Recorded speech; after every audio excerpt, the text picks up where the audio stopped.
Hello and welcome to another exciting edition of Conspira Theory. I have with me Tommy from Let's Get Freaky. How's it going, man? Hello, brother. I'm very well. Thank you for having me, man. I'm excited. I've been looking forward to this, so thank you very much. Yeah, it's always great to when we talk.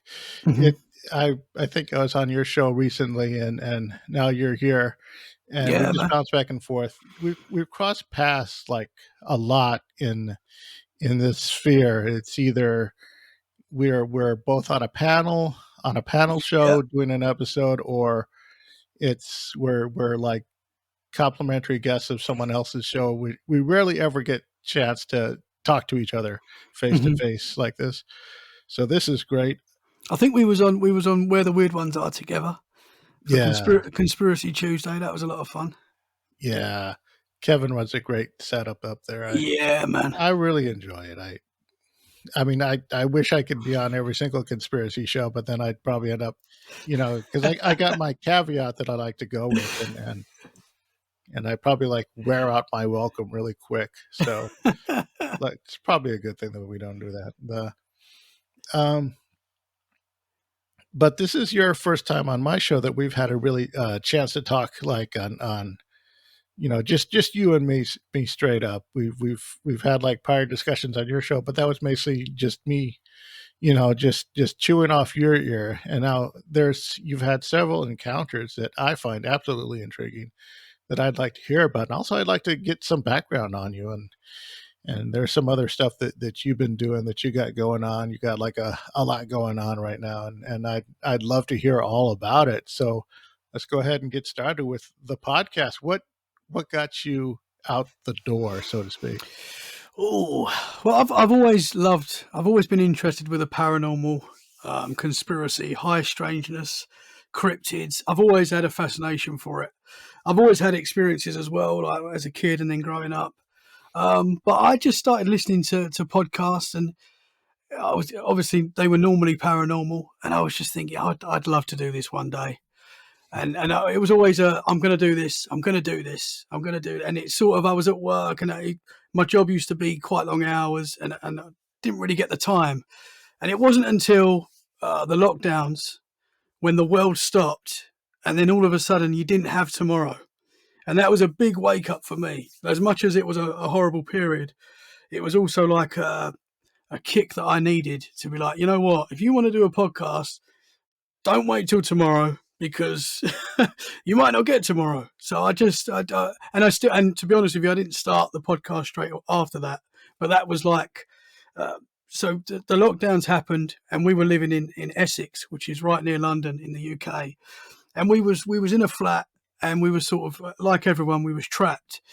And we decided once everything had calmed and you could finally move again, that we were going to move to a new place in the UK, Dorset, where we used to go on holiday, but we was like, you know what, let's just move to where we want to be, because if we get locked down again, at least we're, by the sea, or, somewhere we want to be. So I left my job. My wife got a job here first, and then we just took the risk, came down, and then it wasn't for another 5 months, something like that. Then I started doing the podcast as well, and yeah, man, I've just not stopped, and I still don't really know what I'm doing. The technology side of it is horrible sometimes, but I'm enjoying it, man. I love doing it. Meeting people like yourself is what is amazing about doing a podcast. That's what I love, man. Yeah. You've had a great number of guests on your episode and discussed a lot of topics and stuff like this. It's refreshing to me. I love your perspective on it. It's good. The Oh, thank you, man. One of the things is that when it comes to like paranormal stuff, it's like you've had quite a few of your own experiences so far, and a few of ours parallel here and there that Hmm. we're going to get into.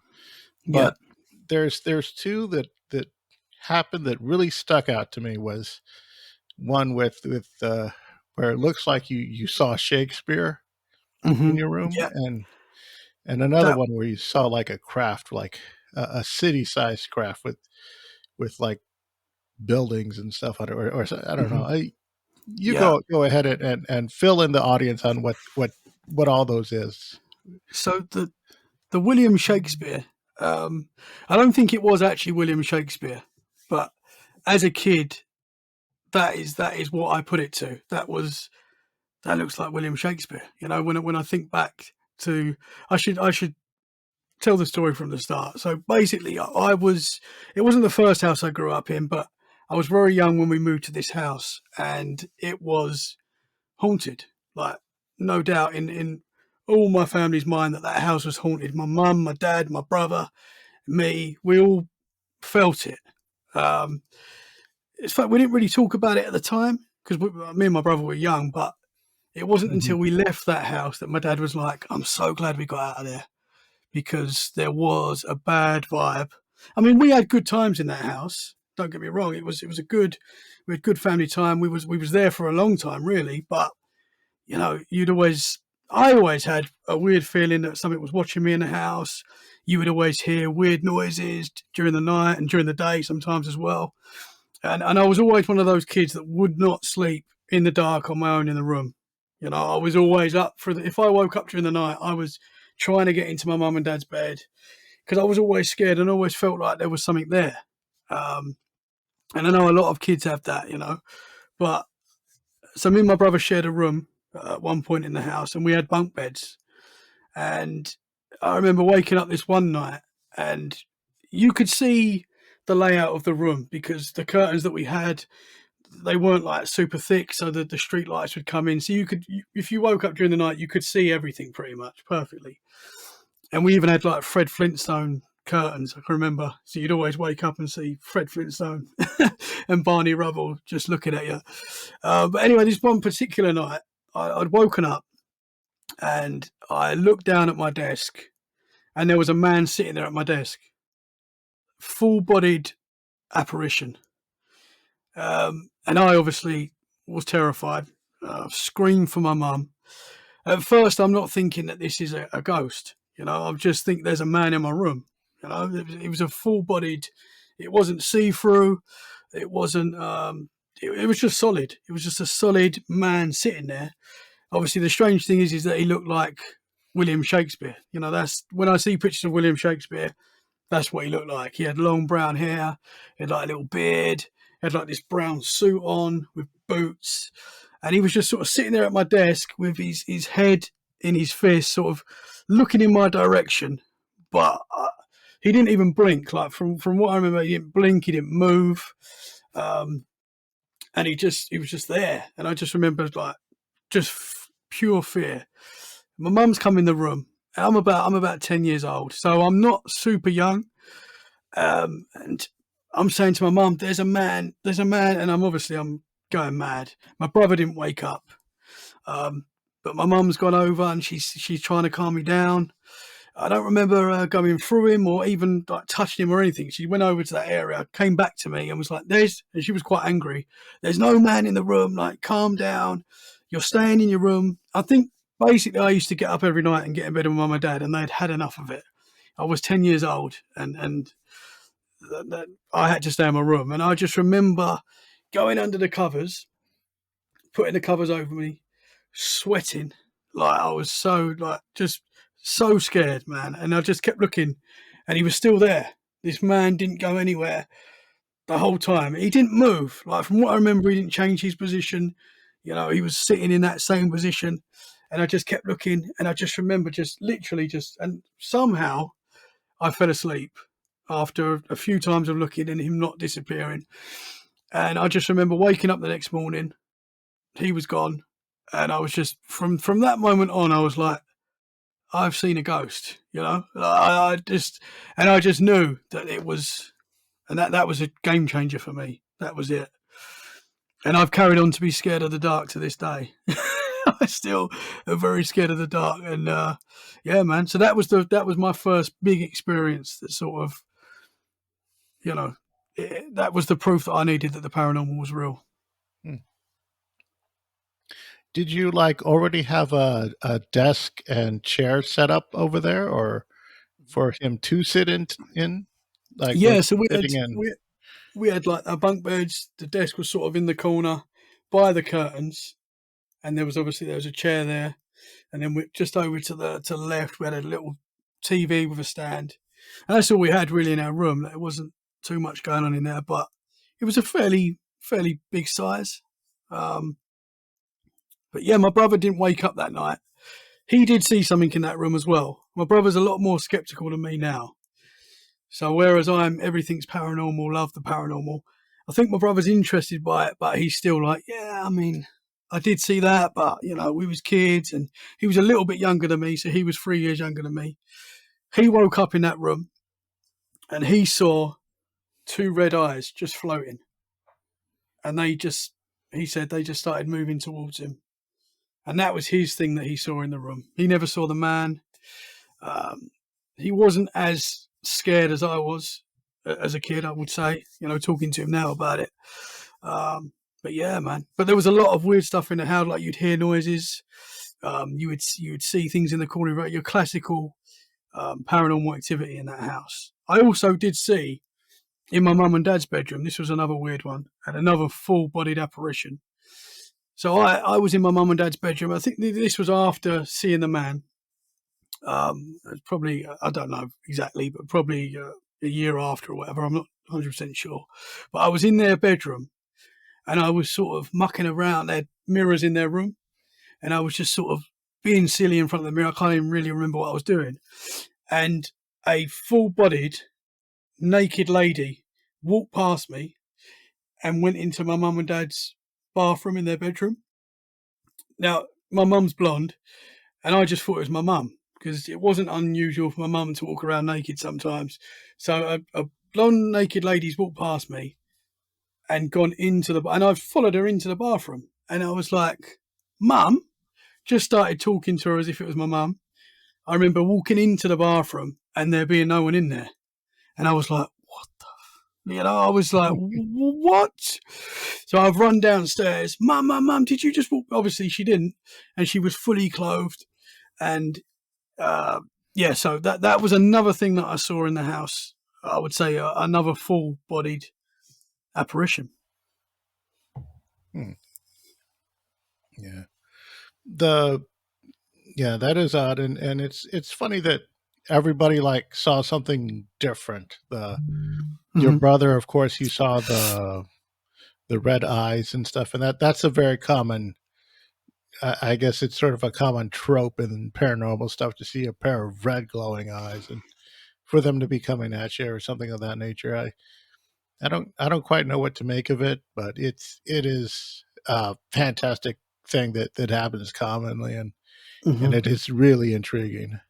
Yeah, man. It's like, and then to see like a person, because I've had like specters and stuff like related to where it is that I live and stuff like this that I've seen in passing and stuff like this, and mine, it's always like the black outline, like you would expect of shadow people and stuff like this, but they didn't bring all the shadow people baggage. They weren't like out to get to me or anything. They were just passing through.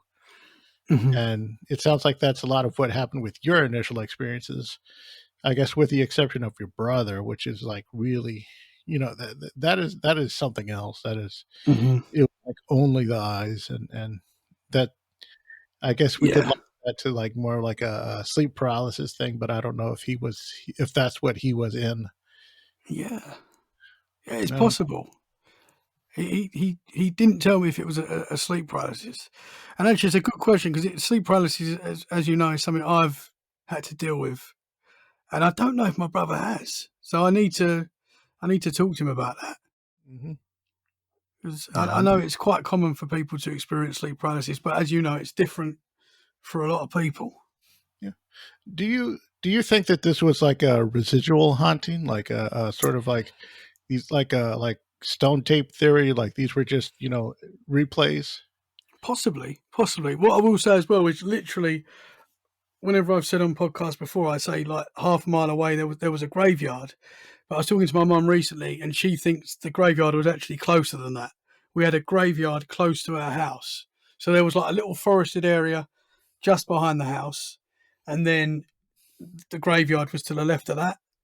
So I think, could something, I don't know, but could something come from there? Also, when we moved to that house, the lady that we bought the house off, She didn't tell us at the time, but her husband, we think, passed in the house. He was a doctor. I don't know if he looked like William Shakespeare, but he was a doctor, and his office apparently was just underneath our bedroom. So I find that interesting. Is it possible that it's something to do with him? Maybe, but again, this what I saw looked like he wasn't from our era. So very strange, man. I know that you guys have a lot of history. So do you think was the building up during the appropriate era that that person would have existed? It wasn't a super old house, no. I'm not sure exactly how old the house was, but it was a newish build. So I don't think. But again, what was there before? The town that I lived in, Brentwood, was full of history. It was close to London, so it's quite possible that there was something there before. There's a lot of old buildings around there, and as I say, there's a lot of history there. So Hmm. I think when you knock a house down, whatever there was there before could still be there. But Hmm. Yeah, I one of the things that you brought up though is that is often a trope of the paranormal is disassociation with death. And we like try to say, well, maybe there was more activity because there was a graveyard nearby, or maybe someone died in the house. And I'm thinking, well, I don't know, I have a hard time latching onto that one mhm, because there's so much trauma in the world. And everybody's died somewhere. It's hard to, the entire world is a graveyard, and something's always killing something. mhm. Yeah. But it seems like we also get hauntings, from uh, I guess imprinted trauma, which I guess is the residual haunting of where it's just a tape playing on Mhm. repeat, and that seems to be. I guess people like to attach that to either traumatic events and stuff like this nature, a traumatic episode that played out that I guess a lot of people like to associate with that. And sometimes I wonder if that's more the case than saying, oh, someone died in the house. I think that's more of a culprit. I suspect, Yeah. because if death is such a thing, then then I figured, well, I don't know. There would be a lot more places that would be haunted rather than graveyards and hospitals and sanitariums and stuff like that. Oh I yeah, for sure. Yeah, I think there would I be mean, more activity pe- elsewhere. people, as you say, people die everywhere. Buildings get knocked down, but someone still died there at some point, or something has. So yeah, I mean, I don't know. I don't know whether it's whether these things pass over straight away, and when they say some are hanging around, have unfinished business.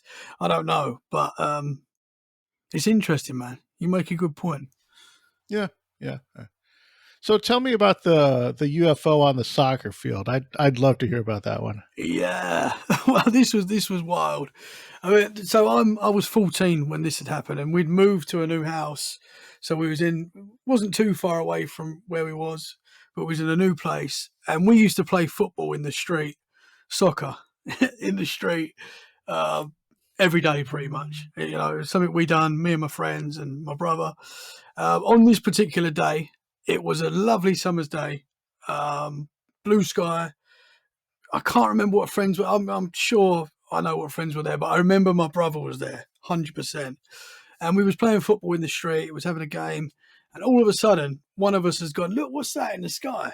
And we're all stopped playing football, and we're looking up, and there's this.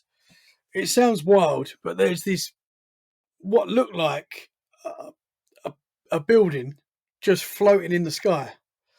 Now, I have to say this was really high up and far out into the distance, but we could see it, and it was just floating. Like there was no movement. It was just there, and it looked like. I always describe it as so when you see a building in Dubai, like a futuristic building, those weird shapes and stuff. Like it looked like one of those. Someone took one of them and just put it in the sky. That is, and I know that sounds wild. And we're watching it and we're trying to work out what it is. and it was like an orangey, silvery color. There was like orange on it and silver. And we're looking at it for probably 5 minutes or whatever it was, and we're like, should we start playing football again? And we started playing football again, and I don't remember it flying off. I don't remember it disappearing, and it really bugs me to this day that we didn't watch it for. If it happened now, I'd have cameras on it and I'd be watching it for years if I had to. But we just started playing football again, so I didn't see it fly off or anything disappear. I suppose probably we looked again later and it wasn't there. I'm guessing. I don't remember that, but we just didn't think about it much. And to be honest with you, we didn't even talk about it much, me and my brother, which was Mhm. quite strange.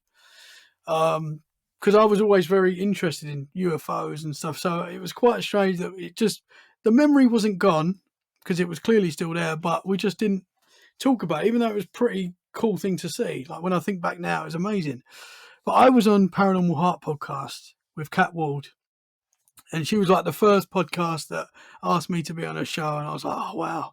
So I've sort of put a list of things to talk about. I sort of wrote a list down of things that I'd experienced to talk about, and I didn't remember this. And I know that sounds crazy, but this memory just wasn't there for some reason. And I'm talking, and something must have triggered it off while we was talking, because I remembered it, and I was like, oh, I need to talk about that. How have I not thought about that? Because I just started Let's Get Freaky as well. And at the start of that, I sort of sat down and I was like, right, I've experienced quite a lot of stuff. Let's think about what I'm going to talk about when I do the show. That never came to my mind, which is wild. So I'm telling Kat about this experience, and I'm sort of reliving it again for like a memory that I'd not thought about. But I'm telling her, and my brother listened to that podcast. I think it was the first podcast that I was on, and he listened to it, and he called me up the next day, and he was like, "Bruv, what was that thing we saw that day? I remember seeing it. What was it?" And I was like, "No." I was like, "How have we not spoke about this? How have we not? Like, this is huge." And to this day, man, it bugs me because I don't know. I don't know what it was. I'm not. We didn't have, from what I'm aware, we didn't have missing time or anything like that. We just started playing football again. It was when I look back and I see it, it's an incredible thing to see because it was just there in the sky, and it wasn't a blimp, it wasn't a plane, it wasn't a balloon. I don't know what it was, but yeah, it was very strange, man. But it just looked like a building in the sky. Yeah. Yeah, that sounds like I think I've heard a similar UFO type from what is it? Terry Lovelace. He recalled seeing something like that, except his was like an upside down pyramid, I think. And Oh along the wow. top was like the like windows of a skyscraper where you can see all the Mhm. little lights and structures and stuff like that. And that's and I remember a viral TikTok video from a while ago it was from China, and it looked like people were looking up in the sky, and it looked like there was a city in the sky, like reflected, except it Yes. was upside down, and Yeah. I mean, were people looking at the bottom of like a really big spaceship, or was it like an interdimensional reflection or something like that? And that it's sort of like your experiences in that similar vein Hmm. that I find really interesting. and Yeah. Was that and video? Was that video people? Was there people walking along? Because I think I've seen that. Could you see the building? Could you see the ship? And there was like people walking along it as well. Well, I might be remembering something else. I've seen so many uh, UFO videos.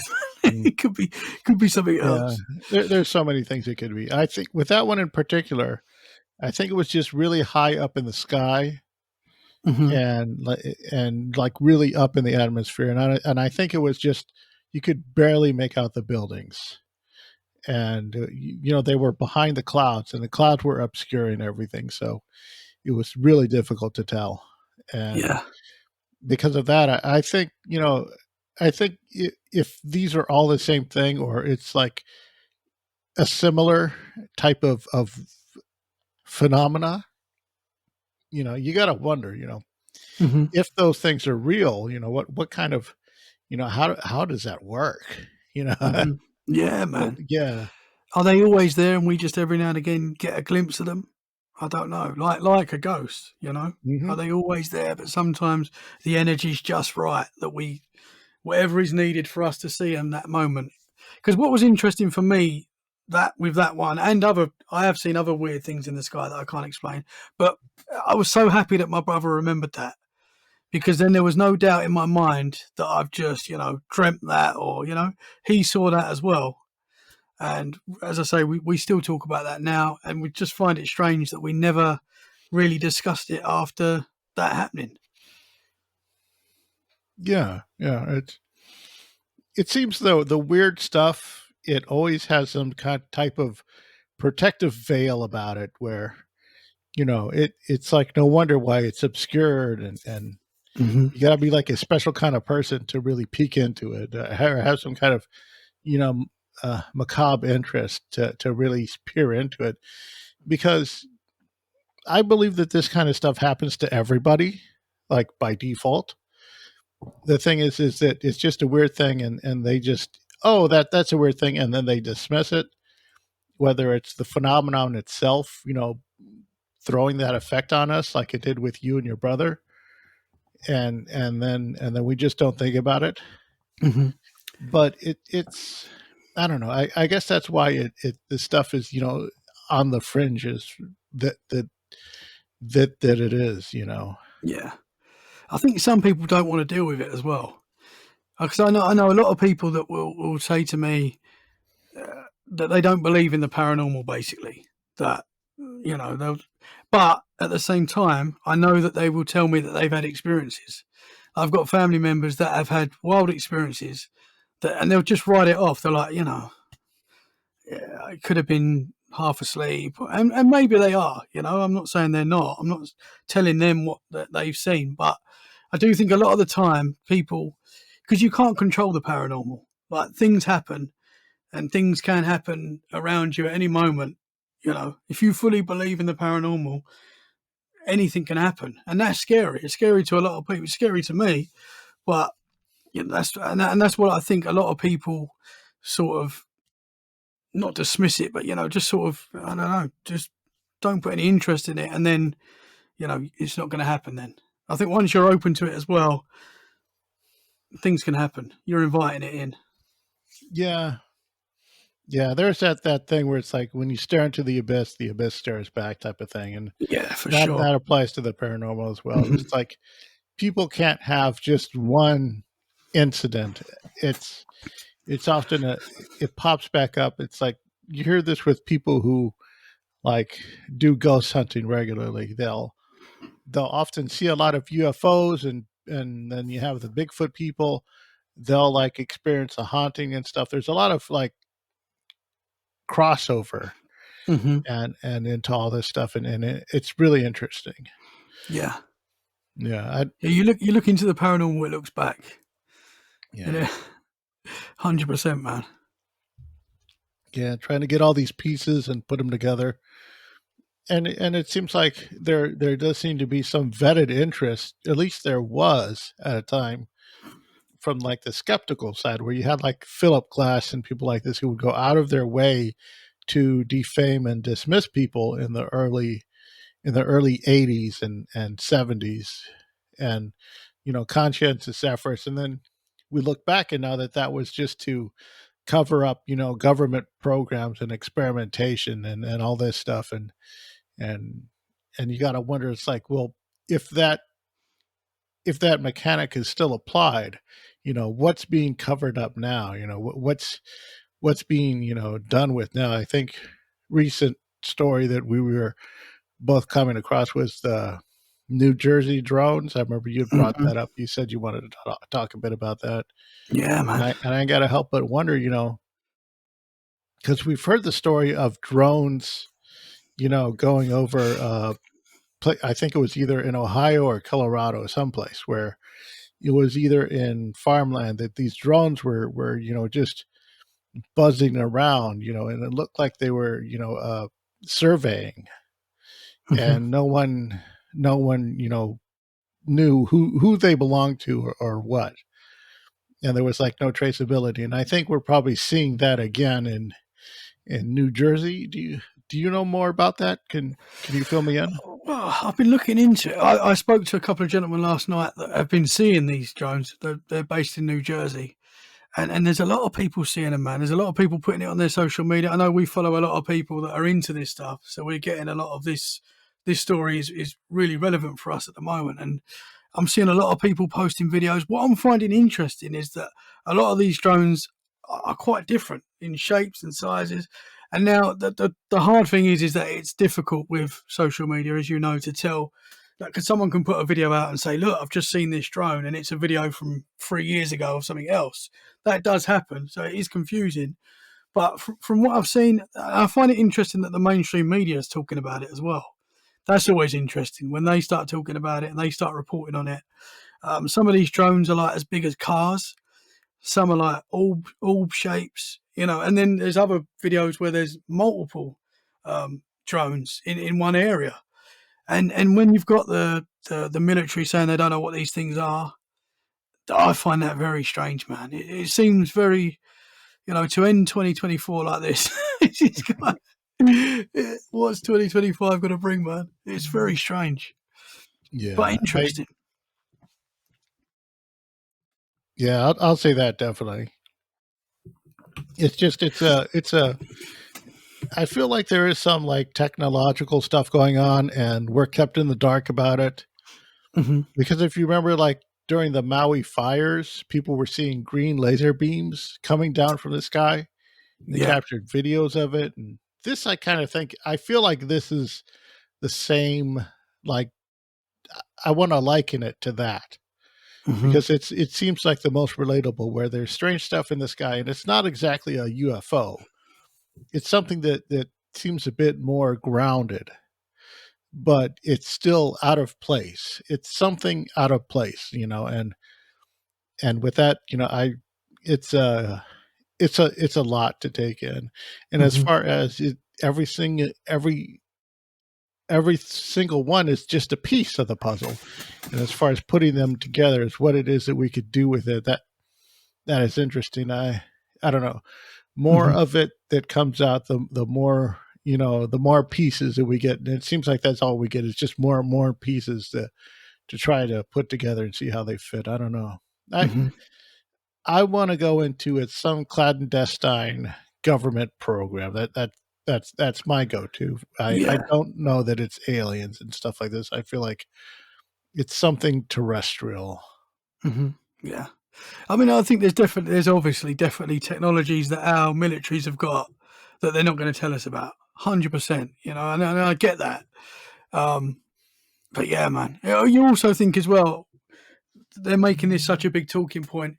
Is there something else that they don't want us to talk about? That they're sort of look at the drones for a bit because we're going to do this over here. Maybe, I don't know, but I don't know. I saw something else. Do you want me to tell you another?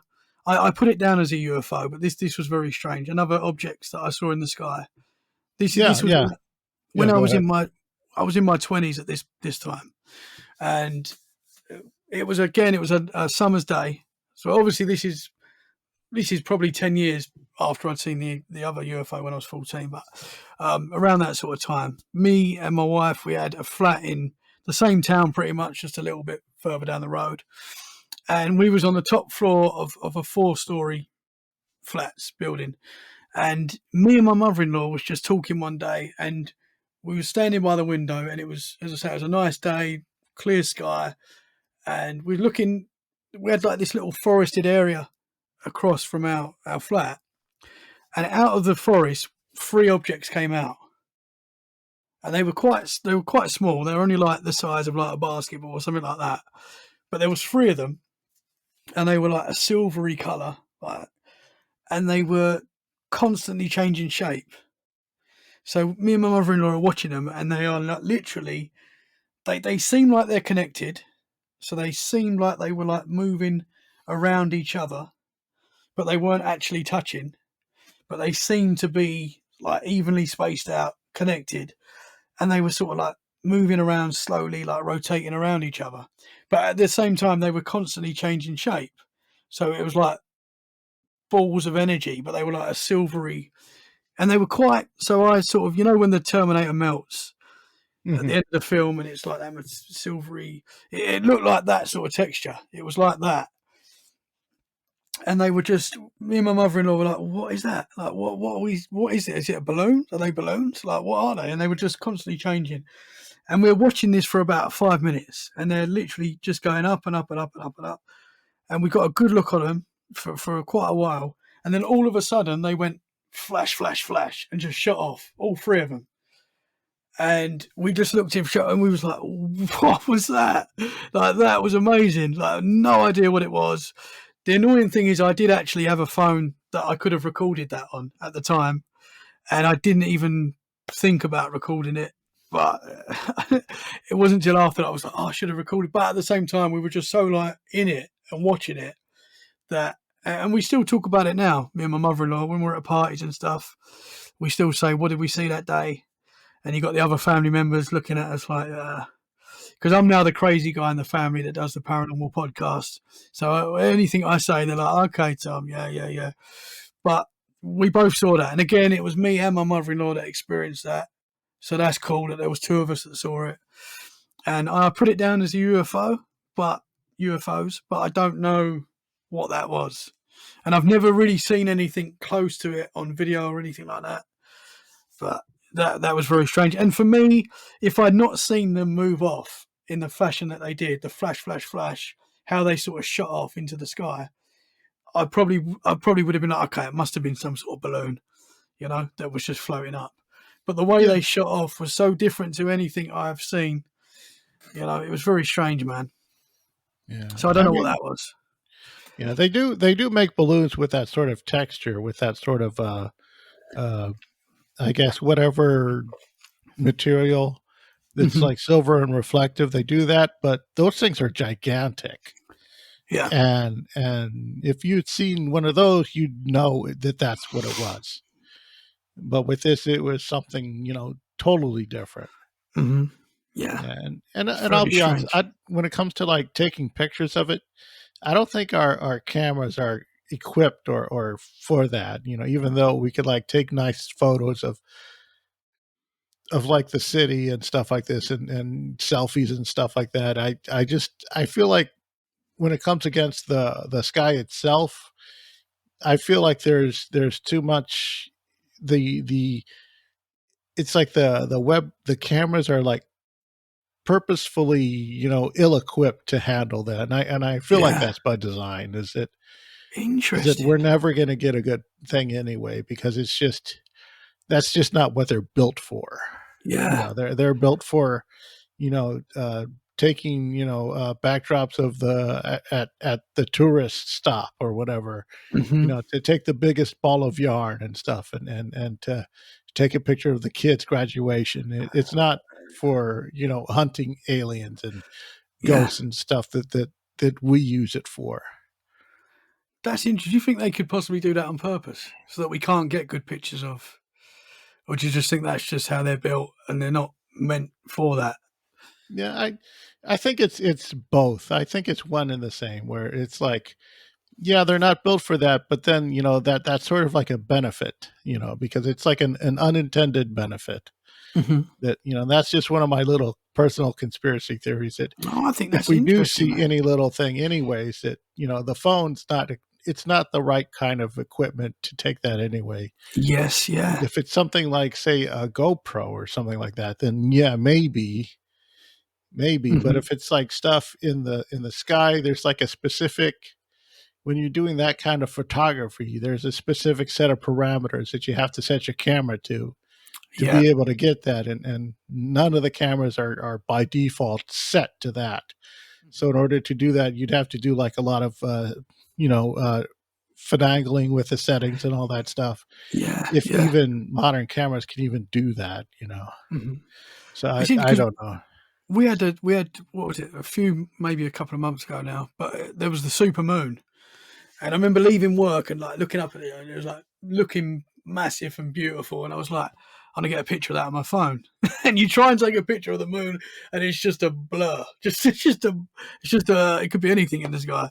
So yeah, it's interesting, man. That we maybe it's built so that we can't point our phones up and catch something clearly. Yeah, That's an interesting theory, man. yeah. I think it's just one of those, setbacks that we just don't see coming, Mm-hmm. and that's sort of like just the way that it is. Yeah. Yeah. And also, as well, I think when you're seeing something amazing like that you can't explain, you're trying to process what you're seeing. You're doubting yourself. You're like, "What is this? Like, is this real? Am I really seeing this?" The last thing you're going to think about is getting your phone out. Really, when you're really in the moment and and I think because when you see like these Bigfoot videos, which I know there's a lot of fake stuff out there, I get it, but I do think there are real ones out there as well. And people are like, why are they shaking? Why is it blurred? Oh, of course, they're having this amazing moment where they're seeing this creature. They're probably shaking. They're probably, they're looking at it and they're trying to film it as well. So it's difficult, man. Yeah, I get that as well. It's like, I mean, there's so much incredible stuff out there, and trying to get it on tape and to get proof of it, and it's never in our favor, and the Mm-hmm. phenomenon itself doesn't like to cooperate. 100%. Yeah. And one of the things that really gets my goat is when we come up short with answers, we like come up with our wild we start wrapping it up in more mysteries. I Mm-hmm. mean, I'm probably doing a disservice by wrapping it up with well, maybe it's intentional that the cameras don't do that. No, I get that. It's no different than when I hear the whole explanation of why we haven't had a Bigfoot anything yet is because they're super smart, and I don't buy that. It doesn't sit well with me because intelligence can only take you so far. It's there's a point where you can't, when you start like getting into the realms of talking about intelligence like it's a superpower, Mm-hmm. because you can't outsmart a bullet, you can't outsmart a truck that can't stop right away when you jump out in front of it. You can't intelligence your way out of that, and for some reason that's why a lot of people they use that as a caveat where, well, the Bigfoot are behaviorally conditioned to stay away from us, and they're really really smart, and I'm thinking, well, I mean, I don't know. I have a hard time taking that because I it's just there's so many factors, and that's why when if Bigfoot is ever caught, it's my hope that they do an intelligence test and it turns out that Bigfoot is just a big dumb ape. That's what I want Bigfoot to be. It's just a big Yeah. dumb ape, so Yeah. that way everybody gets their parade rained on. Yeah, man.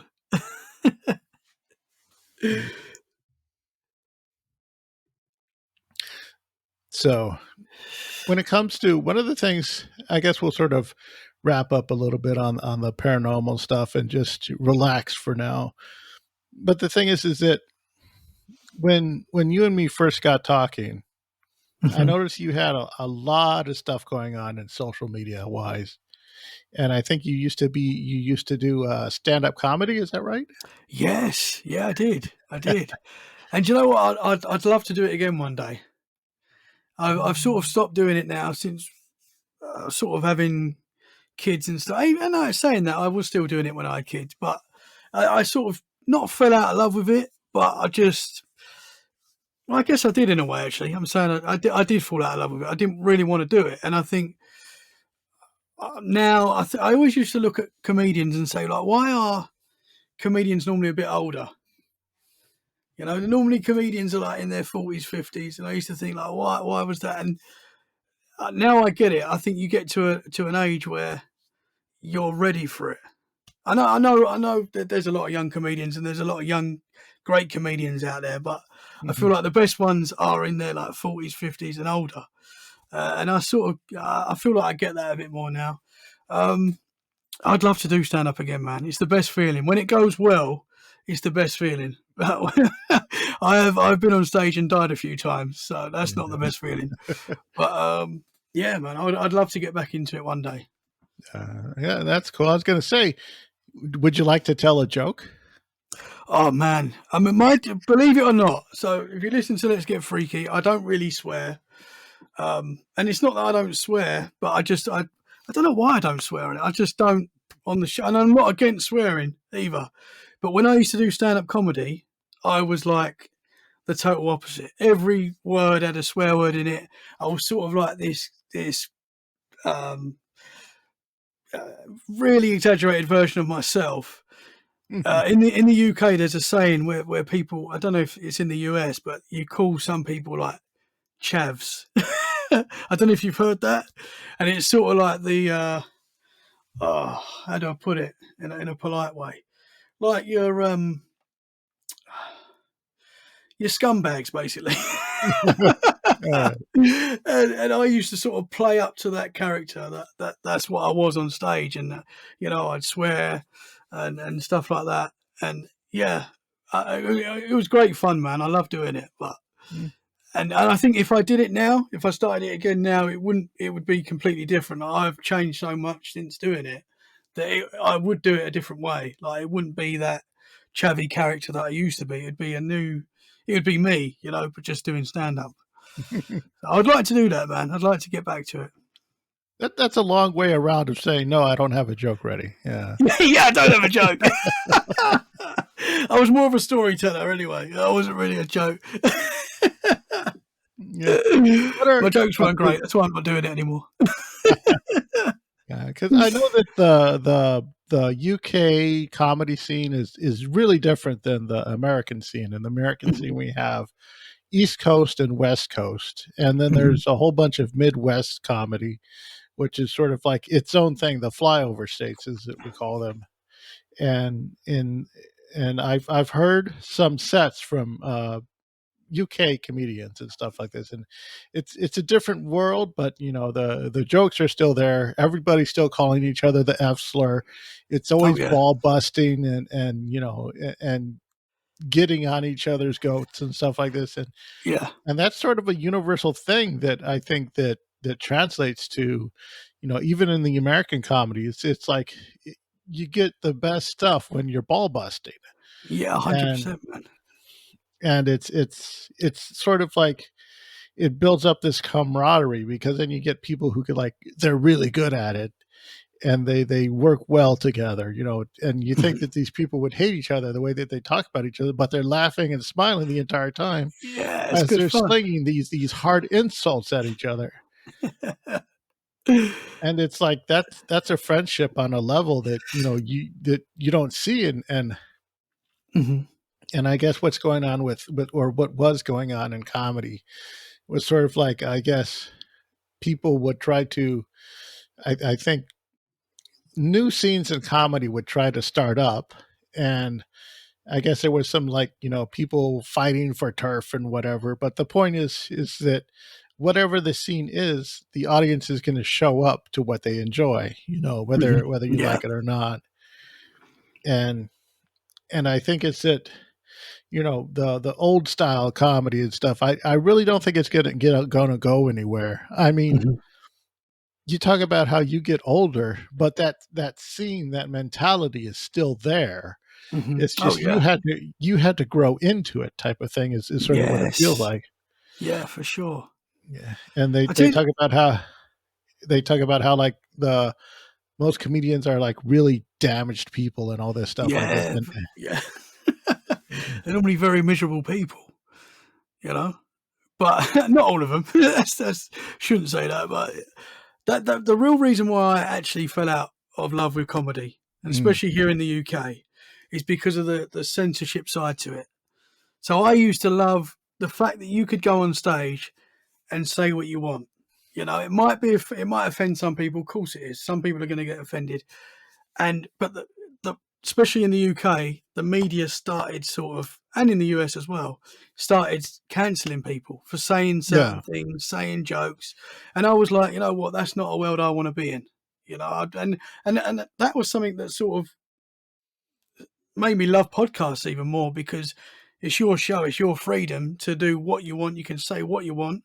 I know Mhm. sometimes some platforms get funny on certain subjects, but pretty much you can say what you want on a podcast.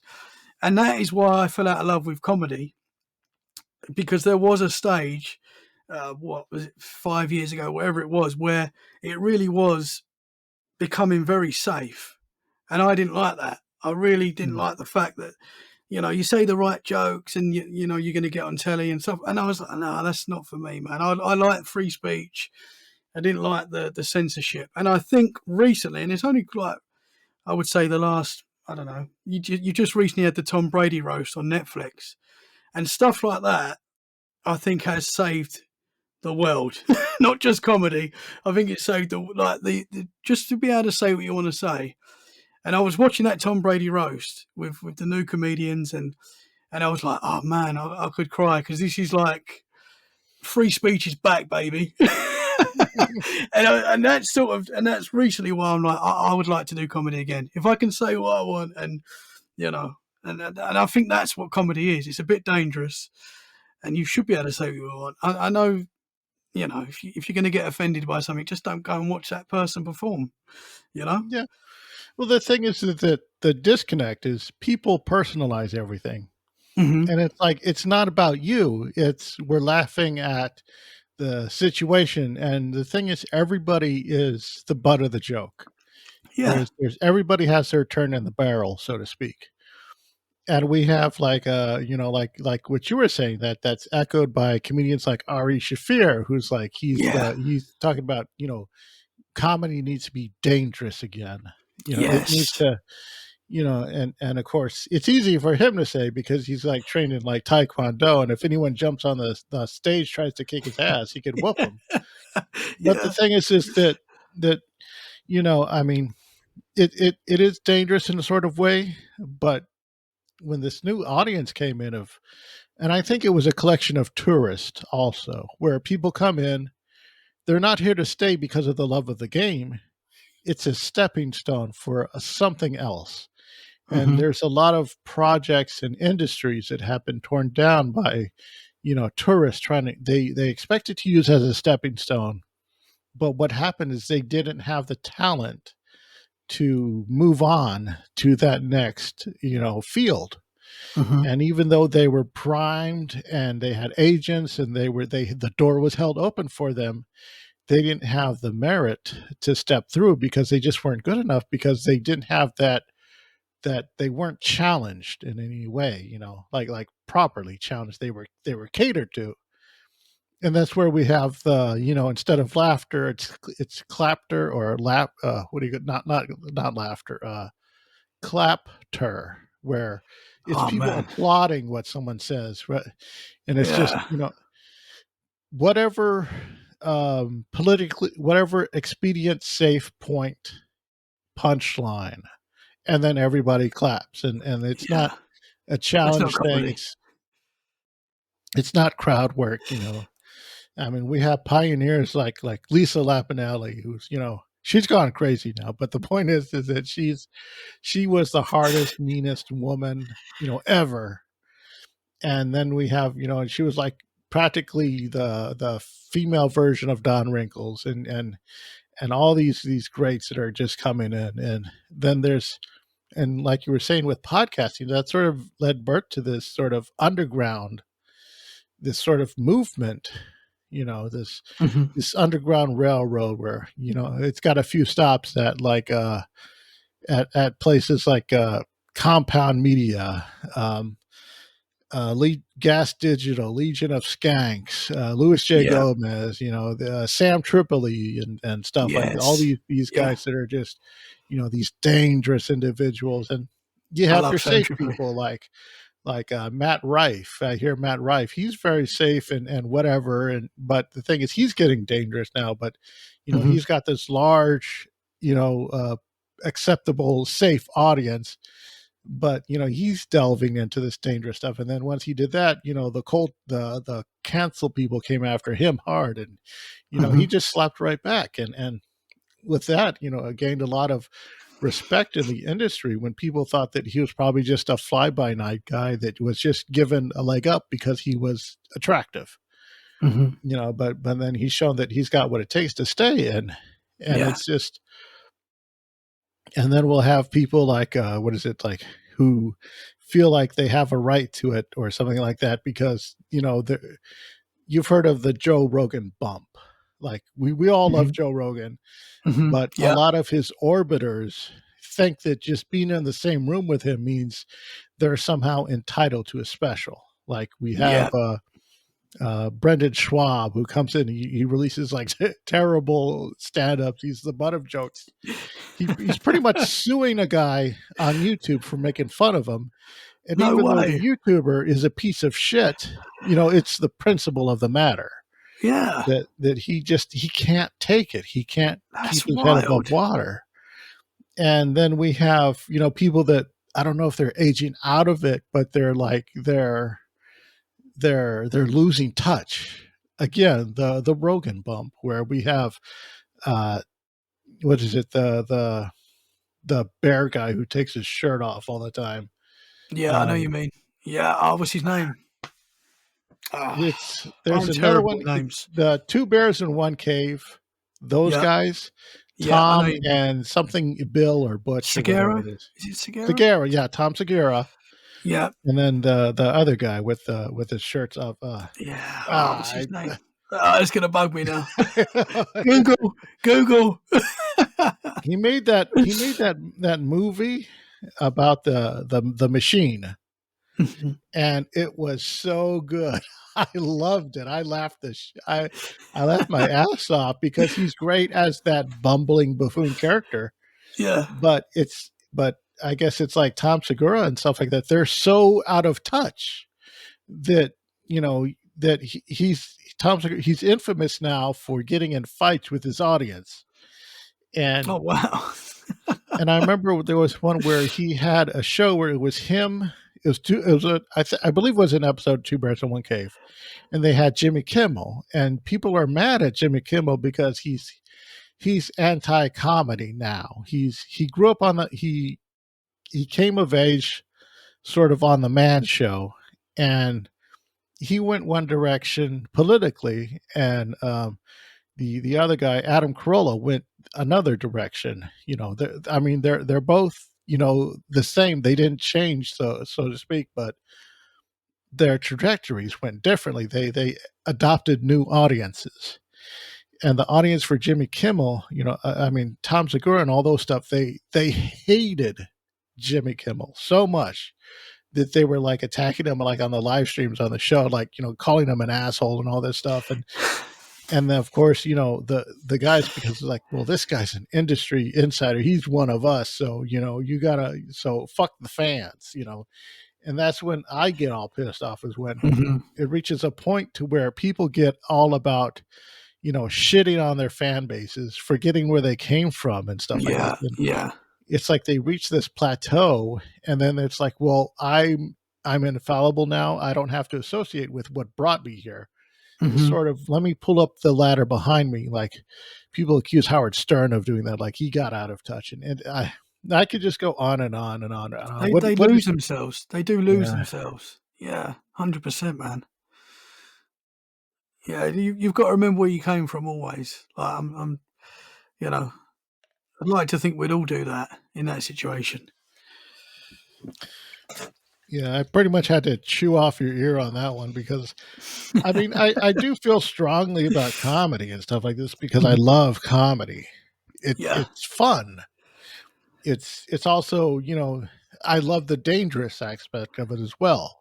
Yeah, It's man. sort of underground, you know, uh, working hero, blue collar s type of stuff. You get the what is it, Jim Foxworthy, who Hmm. he built his career on the Redneck Tour. Yeah. And he would have these guys, and it was just blue collar, working hero, redneck, lowest common denominator comedy. And it was hilarious as hell. And it was wonderful because there was just this warmth and camaraderie about it. But at the same time, it was also, dangerous. And Yeah. it was self self degrading. Yeah. Yeah. Yeah, man. I used to like it doing comedy when people gasped. You know, when you said something, they're like, I used to love that, man, because you know that you said you touched something there. Yeah. And when it's going well, like, it's the best. I've been in situations where I'm just dying on stage, and you know, you just want the world to swallow you up, man. But and would you try a I bit of comedy? I I could probably do it Mhm. like manufacturally. Like I'm not afraid of the stage. I don't have any problem, talking in front of an audience. I Mhm. could formulaically do it, but I would rather like I would I'm not a stand up. I could it's just not in me. I mean, I believe if I had jokes and I went up there, I could perform and memorize and you Mhm. know do my little squeegee bit and all that shit, and I could knock it out of the park. I believe I could, Yeah. but the thing is that I'm more of a fan of comedy. I would rather be getting drunk, in the front row, Yeah. Yeah. being Yeah. the butt of the jokes. When it's time for crowd work, he points at me and laughs at me. Hey, look Yeah. at this guy. That that is wonderful. Yeah. That is what I'm there. That is what I show up for. Yeah. Is to be there with my friends, to drink and to enjoy the show. Mhm.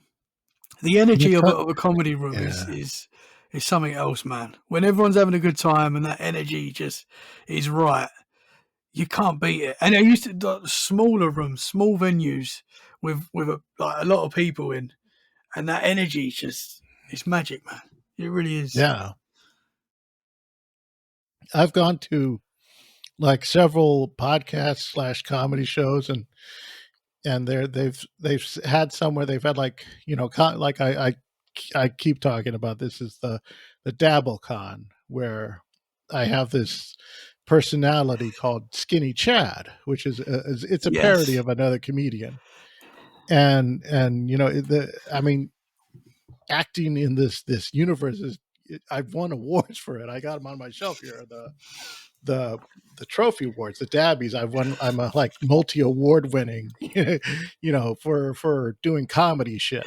So yeah, I mean, yeah, I get it, and I understand the toxicity of that that stage where it's just like, oh, Mhm. it's so wonderful. I just injected into my veins, Yeah. Yeah. and it's Yeah, man. great and it's wonderful. And I think the last time I was on stage was DabbleCon 2, where I was, accepting the award for, I think it was best dressed because my costume, and they were doing their presentation and stuff, and I wanted to get near the mic and tell a joke because I had several jokes ready, and the lady, she wouldn't let me near it. She gave me this sort of death scare, and I was like, "Whoa, shit!"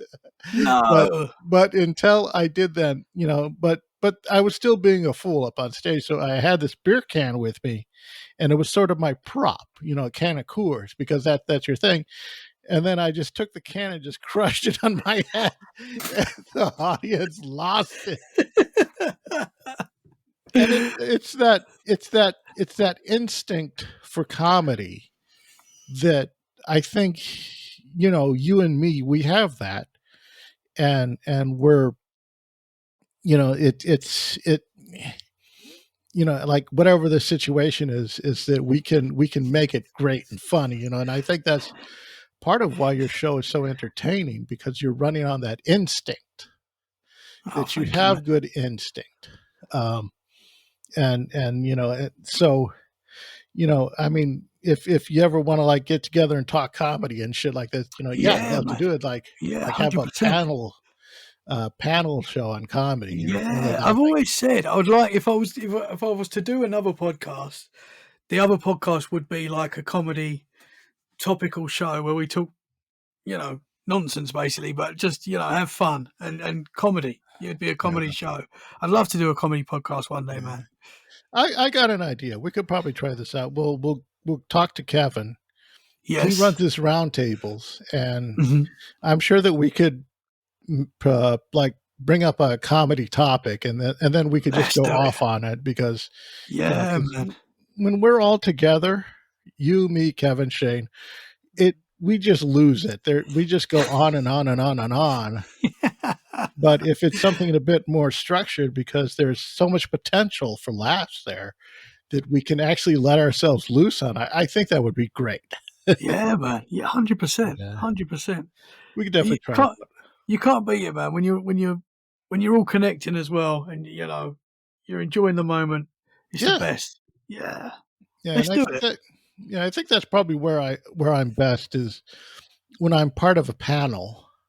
Hmm. Because like for some reason, podcast or comedy has latched onto podcasting for this sort of I guess lifeblood. It's sort of like a stream of revenue for them where they're doing podcasts, and I guess some of them I think see it as, this is how I keep myself edgy.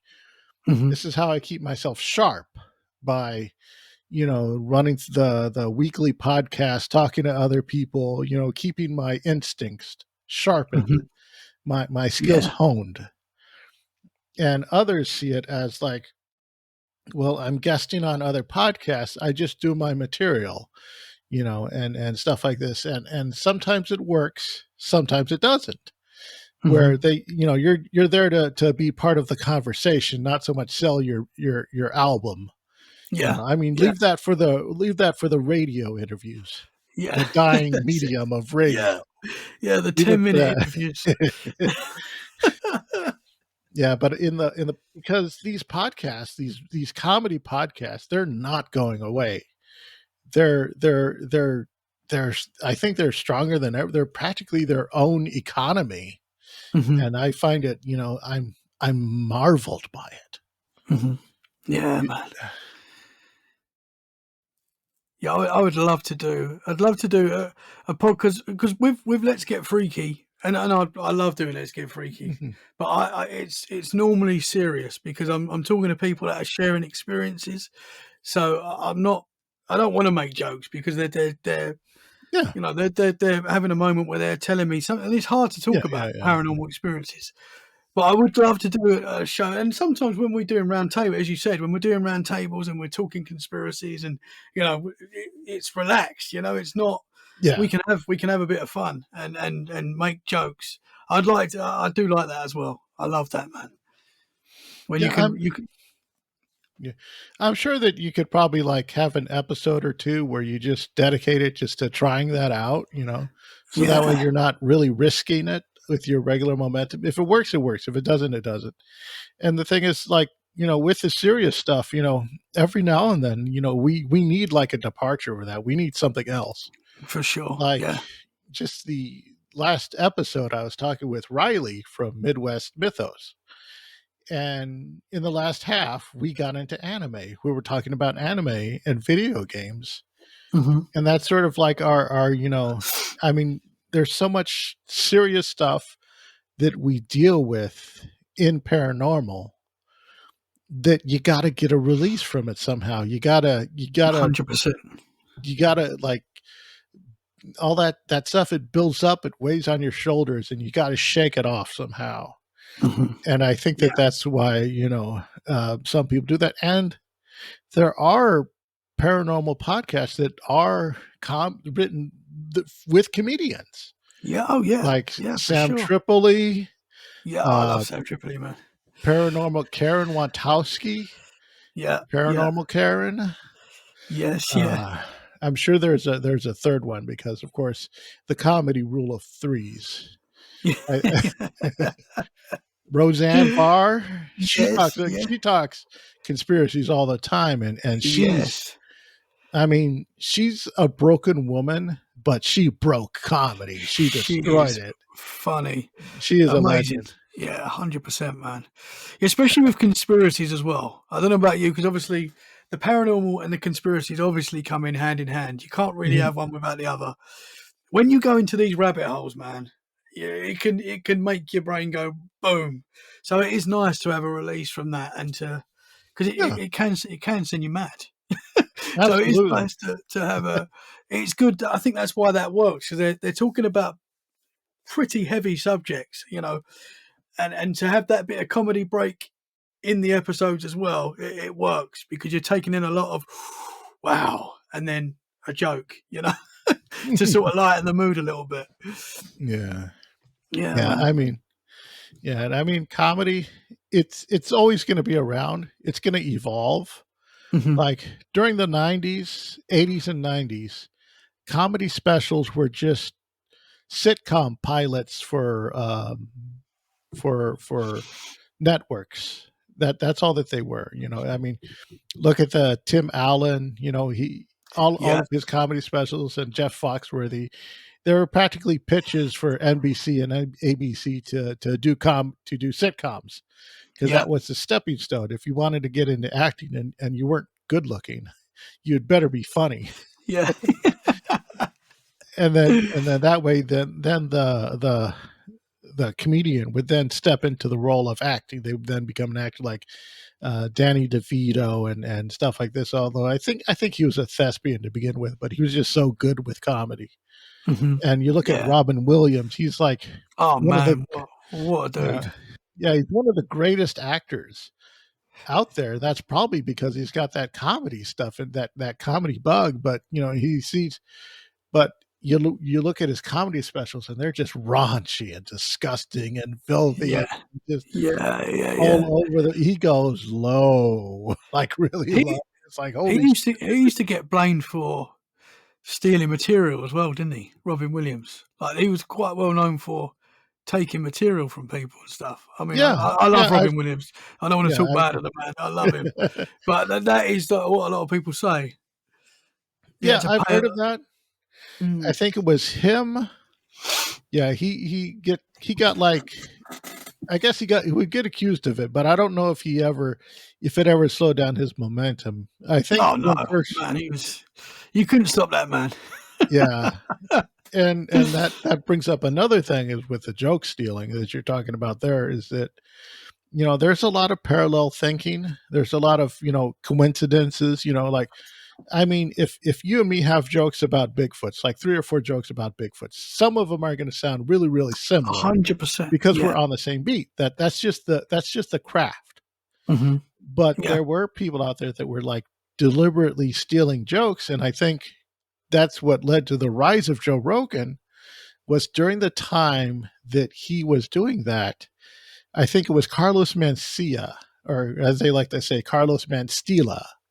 He would steal jokes, but he would get his way because the networks backed him. And Joe Rogan didn't have the leverage to boot the guy out or to really even confront him.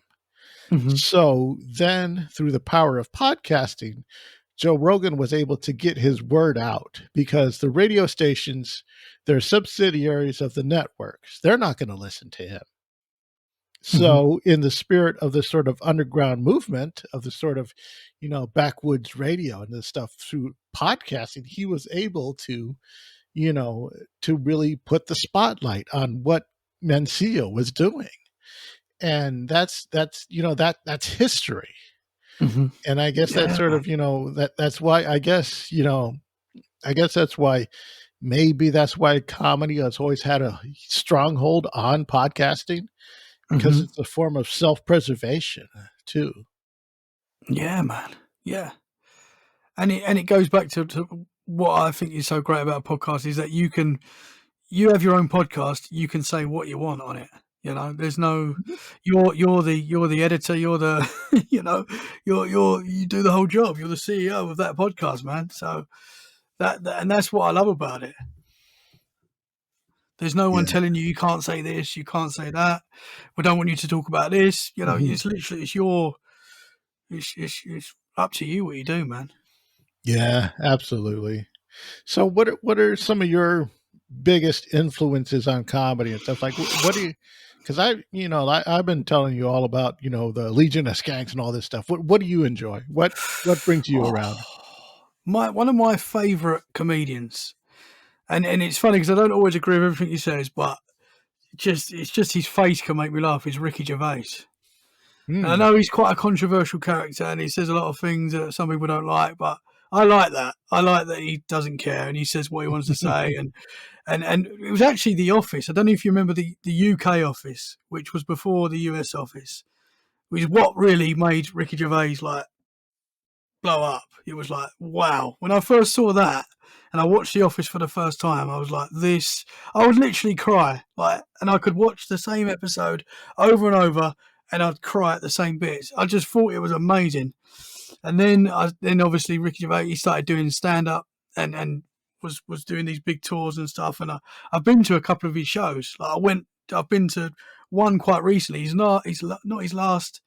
The one before his last Netflix special I went to, and it was in London, and we had to give our phones in because we weren't allowed to take our phones in, so we had to give our phones in and then go and watch him perform. And um, there was points in the show when no one was laughing, and I was like crying.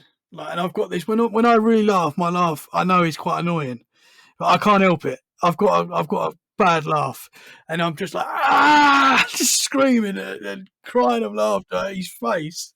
Don't know what it is about him. His face just makes me laugh. And my wife's like nudging me. She's like, "Can you not? Like, I know, but we're at a comedy show, but you're going mad." Like, there's just something about Ricky Gervais. He's one of my favourites. I'm trying to think of who else really. I'm talking about Joe Rogan. I love Joe Rogan. I love Sam Tripoli. I really think those guys have, for me, have like saved comedy. I feel like, especially in the US comedy has saved comedy, in my opinion. And yeah, I love them, man. That's more what I tend to watch that sort of scene now. The more the US comedy. But there's a few guys over in the UK that I like as well. But I feel like the best stuff is in the US. It's more free, in my opinion. It's more free, and it's a bit more ruthless, and that's what I like. You do the roast, and I love the roast as well, as we were saying earlier, where guys are just killing each other with the worst insults you could imagine, but they're loving it and they're having a good time, and no one's taking offence. And I love that, man. There's something so special about that because you can call me anything, and I will laugh and I will find it funny, like, and I won't get offended, and that's just the way I am, and I think I know not everyone's like that. I've got friends that you call them something and they won't talk to you, but I just I think I love comedy, man. I love it. Yeah.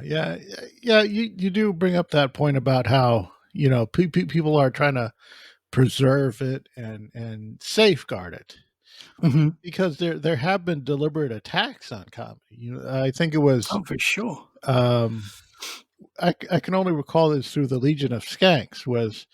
There was this guy Jamie Kilstein where he felt like he tried to be something in comedy and he didn't quite make it to the level that he liked. So he thought, okay, I'm going to become an anti-comic now. I want revenge on comedy because I felt like it hurt me.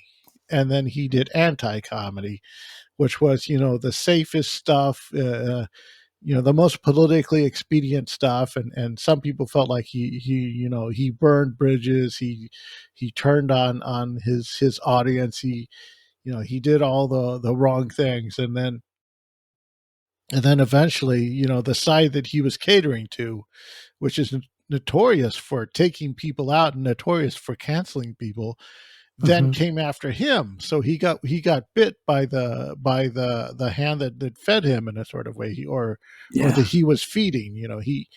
He gave so much to this new audience, and then it didn't matter. They still came after him as soon as anything little thing came up, and then I think it was they had what was it, Louis J. Gomez and the Legion of Skanks people. They brought him on their show and they said they held a trial, and they said, Yeah. should Jamie be allowed to return to comedy?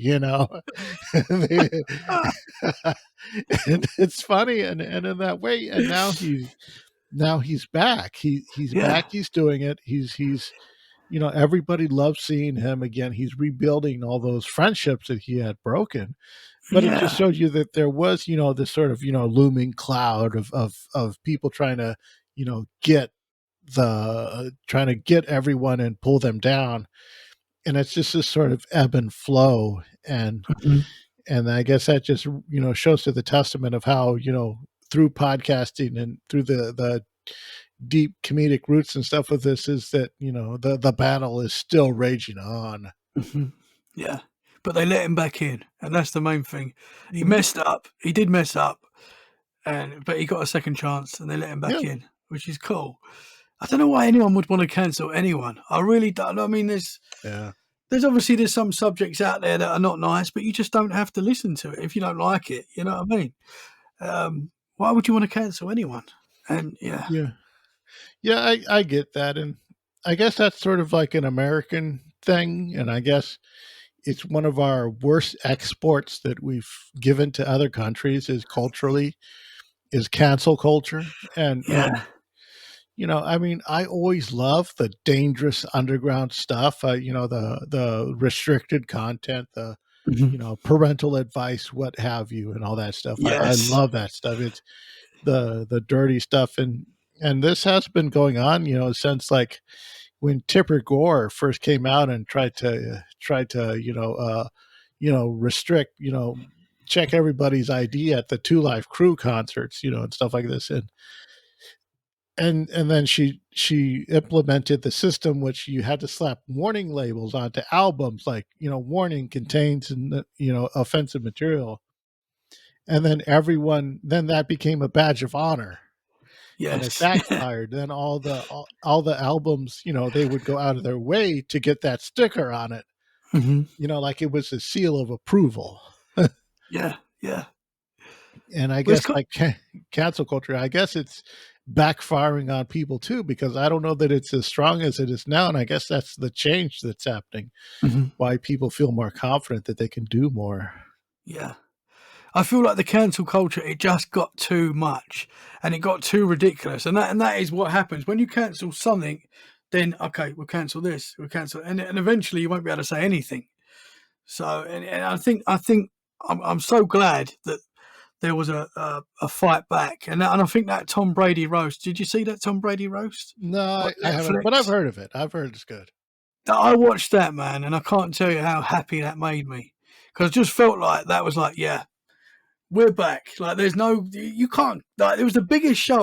I think it's the biggest show Netflix have ever had. I believe. I might be wrong on that, but I think it's like one of the biggest viewership they've had.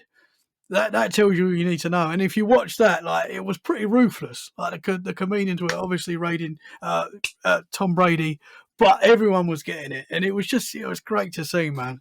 And that for me is comedy. It's no hold bars. It's dangerous. You can say what you want. I do, but I do believe that the cleanest comedy, like if you can not swear and not talk about anything rude and still be super funny, like you are amazing. Like that is cool because it's a lot easier to be funny when you're swearing and you're talking trash about people and stuff like that. So I'm not saying that sort of comedy is not good. Like I really respect that comedy as well, but you should be able to have everything. That is what I believe. Like there should be no cancellation of anyone. Yeah. Yeah. I think the heart of cancellation, I believe, is jealousy. It's Hmm. this person did this thing and they were rewarded for it, and it's egregious behavior or whatever, or when I tried it I failed, but they did it and they succeeded. And I used to be one of those guys that, like, not a cancel culture guy, but I would pick fights with people that I felt like weren't worthy of their podium. Hmm. And as much as I would argue and fight with them and wipe them in debates and stuff like this online, through Facebook and clickety clack and all that stuff, as much as I could, you know, like there was this one guy in the scene that I was in. I would always start up fights with him and argue with him, and we would debate, and he would actually call for backup, Oh which I didn't wow. know you could do in a debate, where he would have his other guys come in and ask them to argue with me on his behalf, and then they would go through the timeline, and they would see like, oh well, I actually agree with this guy. They would actually agree with my points because Turn back on him. I yeah. But the thing is, as much as I tore into the guy, nothing changed. He still had his position. He still had his podium. He still had his convention appearances. I didn't gain anything. I didn't gain any followers. I didn't grow. It's like, as soon as I cut his head off, according to the Highlander stuff, I should have gotten his quickening. I didn't get shit. As much as I would defeat this guy in one-on-one combat, even when he brought friends, I'd take them out too. But the point is that I never got anything in return. And I think that's the attitude that the cancel culture has, is that they feel like if I take him out, then there will be a vacancy for me. And that's just not how it works. Mm-hmm. No. That if you want to be something, you have to make something of yourself. You can't step over people to do that. I guess, I don't know if that's like online thinking, that, like, it's like, oh, if I vacate their space, then I'll be able to occupy it. And I believe that's the mentality that cancel culture has, which is, why it's still going to be prominent, because there's going to be so many people out there who they make this their careers, and they sort of, I guess, they feel they get clout by collecting scalps in a way. Yeah, man. I really think that the best way to be, like, this is just my opinion, but I think you just want everyone to win. Like, everyone, even your enemy, even people not enemies, but people that you maybe not agree with and stuff, you still want them to do well, still want them to win. You know what I mean? I feel like that's important. I feel like there's tribalism in everything. Like, people get tribal about everything. Doesn't matter what it is, you're going to find it, because it's just human nature. I really try to stay away from that. I really do. And it's difficult because it's everywhere, but I feel like if we just all wanted each other to win, we can all win together. If that makes sense. Yeah, definitely. Yeah. So I guess we'll go ahead. We'll unless you got anything else, you okay with wrapping up here? Yeah, man. Thank you so much for having me on, man. It's been a blast. And it's really fun talking about comedy as well. I love paranormal, obviously, and I talk about paranormal all the time. But it's nice to sort of, I've not really spoke about my comedy much on podcasts, so it's nice to talk about a bit of comedy for a change.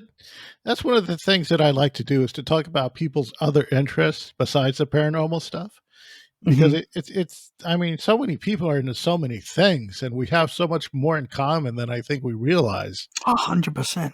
Yeah. I mean, like the last show, I was talking to Riley about anime, and then before that I was talking with JB Kane about Dungeons and Dragons, and before that I had a man, Jason Bardo, and me and him, we were from the Dabbleverse, the comedy scene that we're in, and we're talking about that, and we have so many, we have so much in common that we could talk about aside from the paranormal. And I guess that's sort of what I like to do on my show, is that it's you get your meat and potatoes, but you get like a side of something else too.